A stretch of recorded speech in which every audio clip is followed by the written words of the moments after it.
got to say is the victim of organised harassment, stalking, call it what you like. I think what annoys me more than anything is, as a victim or survivor, whatever you'd like to call me, I shouldn't have to explain myself about why I make the videos that I do. I shouldn't have to explain that I don't like people looking in the window en masse. I'm not just talking about one or two, we're talking about lots. I don't like people filming me in the lounge or when I go to the front door. And this is ongoing more often than not. Nobody should have to explain why they don't like that. It's not a sign of mental illness to mention that they do not like being harassed or intimidated. I got streamed another video today about don't fight them.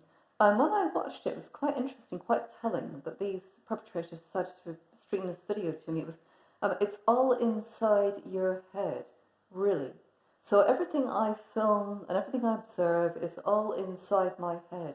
I do not like people blatantly filming me through the window. I find that very, very unfair. And in actual fact, I don't believe it's lawful either. It is private property. They shouldn't be doing that. I'm not alone in reporting this kind of harassment. A lot of people do. And it's very interesting that some people are being jailed for harassing and intimidating people. And there's a case, I believe, in East Anglia where a mother and daughter were sent to prison for a number of years for harassing a neighbour in pretty much the same way that I'm harassed. Now that's very interesting. I just refuse to accept this level of being paranoid or delusional or whatever. It just is exceptionally unfair. Not to be able to sit down in a lounge without pulling down blinds is a ridiculous situation.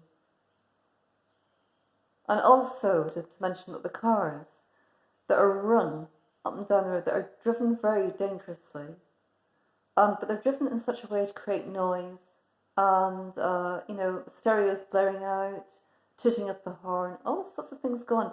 And you're telling me that nobody else has noticed this up and down the road? I find it quite extraordinary. But I refuse not to mention in my videos about the fact that I get upset when people look in the window. As I say, it's not just one or two, it's a lot. I mean, obviously people will look in a window if they're walking by, and it might be a very, well-meaning, just a glance. But these people do it to sort of garner a response from me. And they'll purposely do it to try and get me to come to the window, to engage, to start a fight, which I refuse to do. I mean, why should I? I've learnt my lesson, I just don't bother doing it anymore. But then when I have, actually filmed them, picked up my camera, picked up my phone and filmed them staring in on purpose for a long time, they have the cheek then to come to the front door and bash on the front door. It's just their unashamed behaviour. I'm not the only one that, as I say, that mentions this. This is fairly typical of organised stalking, but it's done to make us seem as if we're not cases. If we report it, we just sound as if we're complete lunatics. But nobody should explain themselves, and I'm not going to apologise for making videos about things that upset me. For all that I go through, I do not apologise for these videos, but they are my way of reporting what's been done to me and how I view it.